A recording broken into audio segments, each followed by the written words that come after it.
दीपावली है, तो अवध में भगवान श्री रामचंद्र जी, तो ये उत्सव मनाया गया। दीप, संपूर्ण अयोध्या दीप से प्रकाशित है। भगवान श्री राम 14 वर्ष वनवास के बाद अवध में जो है विराजमान हो रहे चक्रवर्ती सम्राट पद पे। तो ये अब इसे हम घर घर, हमें लगता है पूरे भारत में मनती होगी।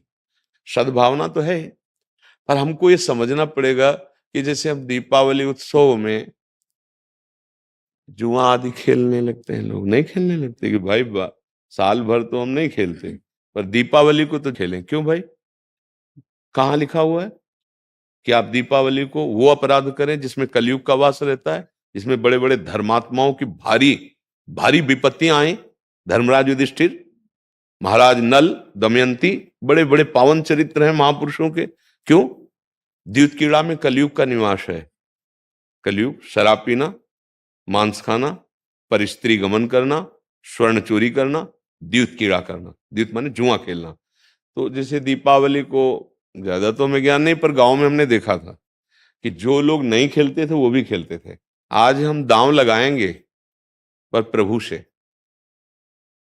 पूजन करो अपने प्रिया प्रीतम का या भगवत विग्रह किसी का, और बैठ जाओ माला लेकर के 12 बजे रात्रि तक खूब नाम मंत्र जप करो। बड़ा शुद्ध, कई गुना बढ़ करके लाभ मिलता है। दीपक जला लो घी का, खूब गुरु मंत्र जपो, नाम जप करो, द्यूत कीड़ा आदि नहीं। ये सब आपको असत मार्ग में ले जाएगी। तो ये जो हमारा त्योहार है, इसका आंतरिक भी स्वरूप है। हमारे हृदय में भक्ति कर दीप प्रेम करी बाती। हमारे अंदर ज्ञान का प्रकाश, जैसे हम घर में दीपक जलाते हैं तो अंधेरा जाता है ना, बाहर के अंधेरे जाने से हमारे हृदय का अंधकार तो नहीं मिटेगा ना। तो हमें हृदय का भी अंधकार नष्ट करना है। जब बाहर की दीपावली इतनी खुशी दे सकती है, तो अगर अंदर की दीपावली हो जाए तो कितना आनंद आ जाएगा। फिर तो हम आनंद सिंधु में डूब जाएंगे। कौन सा दीप अंदर जलाया जाता है? भक्ति का दीपक और प्रेम की बाती। अगर भक्ति का दीपक प्रेम की बाती हो जाए तो उस प्रकाश जो प्रकट होता है उसे ज्ञान कहते हैं। उस ज्ञान से ये जितनी भी चिंता, शोक, दुख, मृत्यु आदि का भय है, ये सब नष्ट हो जाएगा। आप शरीर नहीं है, आपका स्वरूप सच्चिदानंद है। किसी भी शस्त्र अस्त्र की ताकत नहीं कि आपको मार सके, और ये शरीर बच नहीं सकता, क्योंकि ये प्रकृति का है और ये मरेगा। जैसे ये बच्चा से कब जवान हुआ, कब बूढ़ा हुआ, आपको पता नहीं चला, ऐसे ही कब मृत्यु आ जाएगी आपको पता नहीं चलेगा, और शरीर छिन जाएगा। ये प्रकाश होता है अंदर। और जब ये बात पता चल जाती कि मैं कौन हूं, तो नाच पड़ता है आत्मानंद।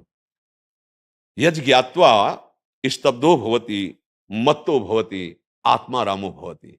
जिसको जान लेने पर वो शांत हो जाता है, वो मस्त हो जाता है, वो आत्मा राम हो जाता है। ये आई दिवाली अंदर की। तो ये भक्ति कर दीप और प्रेम कर बाती किसी बाजार में नहीं मिलती है। ये बाहरी दीपक और बाती तो बाजार में मिल जाती है, लेकिन ये भक्ति कर दीप प्रेम करी बाती कहाँ मिलेगी? बोले साधु संगति करी अनुदिन राती। यदि भगवत प्रेमी महात्माओं का संग हो जाए तो दीपक भी मिल जाएगा, बाती भी मिल जाएगी, और प्रकाश भी हो जाएगा, अज्ञान अंधकार नष्ट हो जाएगा।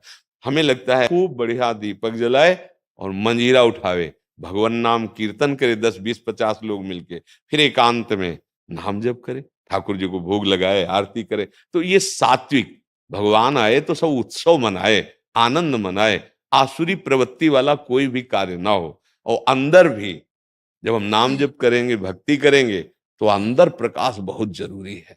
आज हमारे बाहर तो प्रकाश की बहुत बढ़िया व्यवस्थाएं हैं, हाइलोजन बिजली सब चल रही। जब बिजली नहीं तो जनरेटर से चल जाएगा। अंदर अंधकार छाया हुआ है, नहीं छाया हुआ। इस अंधकार में जब तक दीपावली नहीं होगी, तब तक वास्तविक आनंद का अनुभव नहीं होगा। और यहाँ आनंद, जैसे हम देखो अंधकार में क्या, रस्सी को सांप समझ रहे हैं, भयभीत हो रहे हैं। शरीर में इतनी आसक्ति कि मैंने मान लिया मैं स्त्री हूं, मैं मान लिया मैंने पुरुष हूं। नहीं है तू, ये तेरी पोशाक है। और जितने भी दुख हैं सब इसी में आते हैं। तू काहे को इसको पकड़े हुए है? तू अपने स्वरूप को देख, तू अलग है। अब ये बात समझने के लिए साधन चाहिए। अब तुम गंदे आचरण करते हो, गंदा चिंतन करते हो, कैसे तुम अपने स्वरूप को जानोगे? तो यही ज्ञान प्रकाश यही ज्ञान हो जाए कि मैं भगवान का अंश हूं, जैसे भगवान कहते हैं ममैवांशो, और भगवत प्राप्ति करना मेरा परम धर्म है। अब आनंदमय जी गृहस्थी में महात्मा हो जाओगे, इतना आनंद रहता है उसको जो भगवत प्राप्त है, जो भगवान के चिंतन में, भारी से भारी दुख उसे कहीं भी विचलित नहीं कर सकता। आएगा दुख, बचो, दुख आने के पहले जहां दुख का प्रहार होना है उससे अलग हो जाओ। बिल्कुल आप अलग हैं। जैसे मेरी टेबल, मेरा हाथ, तो मैं हाथ तो नहीं हूं ना, ऊपर पूरे मेरा शरीर, खुद आप बोल रहे हैं मैं शरीर, ऐसा तो नहीं कोई कहता, मेरा शरीर मतलब ये मैं नहीं हूं। ठीक, अंदर चलते हैं, मेरा मन, मेरी बुद्धि, मैं तो नहीं बोला। फिर और अंदर चलते हैं, कारण शरीर, वो स्वभाव का आ जाता है, बोले मेरा स्वभाव ऐसा नहीं है। आप इस अलग को अपने में धर लिए, अब दुर्गति हो रही। मैं धनी, मैं निर्धन, ये प्रपंच छा गया। बस इसी दीपावली में ये देख लो प्रकाश में कि तुम ये नहीं हो जो तुम दुख पा रहे हो। तुम दुख, कोई भी दुख तुम्हें छू नहीं सकता। आनंद सिंधु का बच्चा आनंद सिंधु है। ईश्वर अंश जीव अविनाशी, चेतन अमल, सहज सुख राशि। मुझे तो लगती यही दीपावली हमारे हृदय में भी जलनी चाहिए। बाहर सावधानी पूर्वक नाम जप करें, अच्छे भोग प्रभु को लगावे, ये उद्दंडता वाले कार्य, जुआ खेलना, ये सब ऐसे कार्य ना करे। और अंदर की दीपावली जलाने की भी एक बार कोशिश करे। अगर जल गई तो जन्म मृत्यु रूपी भय से मुक्त हो जाओगे। और ये शरीर केवल इसीलिए मिला है, नहीं तो भटकना ही भटकना है हमारी। महर्षि, एक विशेष पर्व पे आपने किसी को बोला था कि आज ये ऐसा पर्व है, आज से दृढ़ निश्चय करो कि आज से मैं ये व्यसन छोड़ दूंगा। तो महर्षि, आज बहुत सारे नए युवक भी आपसे जुड़े हैं महर्षि, तो महर्षि आपकी तरफ से उनके लिए, क्योंकि उनको एक दृढ़ता चाहिए कि कोई तो एक बोले हमें कि आज से व्यसन नहीं करूंगा हाँ, मैं। हम तो प्राय हर एकांतिक के समापन में सबसे कहते हैं, ए भैया तुम आए हो, आज से तुम गलत आचरण न करो, शराब न पियो, माताओं बहनों की तरफ पाप दृष्टि से मत देखो, माता पिता को भगवत भाव से देखने के लिए बुद्धि शुद्ध चाहिए। जगत में अगर उन्नति प्राप्त करना है तो बुद्धि शुद्ध चाहिए। शराब पीना, मांस खाना, व्यभिचार करना, जुआ खेलना, चोरी, हिंसा, बड़े बड़े गंदे आचरण होते जा रहे हैं नई समाज के। और वो मोटरसाइकिल से बगल से निकले, कोई बहन मोबाइल से बात कर रही, ऐसा झटका कि नाक के बल गिर गए, मुंह के बल गिर गए। कितने का मोबाइल, जंजीर सोने की चैन कितने को की, 40,000, 50,000। पकड़ा, राक्षसी बुद्धि से खींचा, और वो तो मोटरसाइकिल में बैठा, ऐसा खींचा वो कई तरह गिरती ये क्या हो गया, बुद्धि भ्रष्ट हो गई। हमें लगता है कि अगर हमारी बात आपके कान तक पहुंचे, जो तुम्हारी दुर्गति कराने वाली बात है, अगर इसको छोड़ दो तो हमें सुख मिलेगा कि हमारा भारत देश का समाज एक धार्मिक समाज, एक शांति प्रिय समाज और स्वयं परमानंद में डूबने वाला बन जाए। ये तुम्हें नशेबाजी, गंदे आचरण, बड़ा देखो ना क्या परिणाम होता है।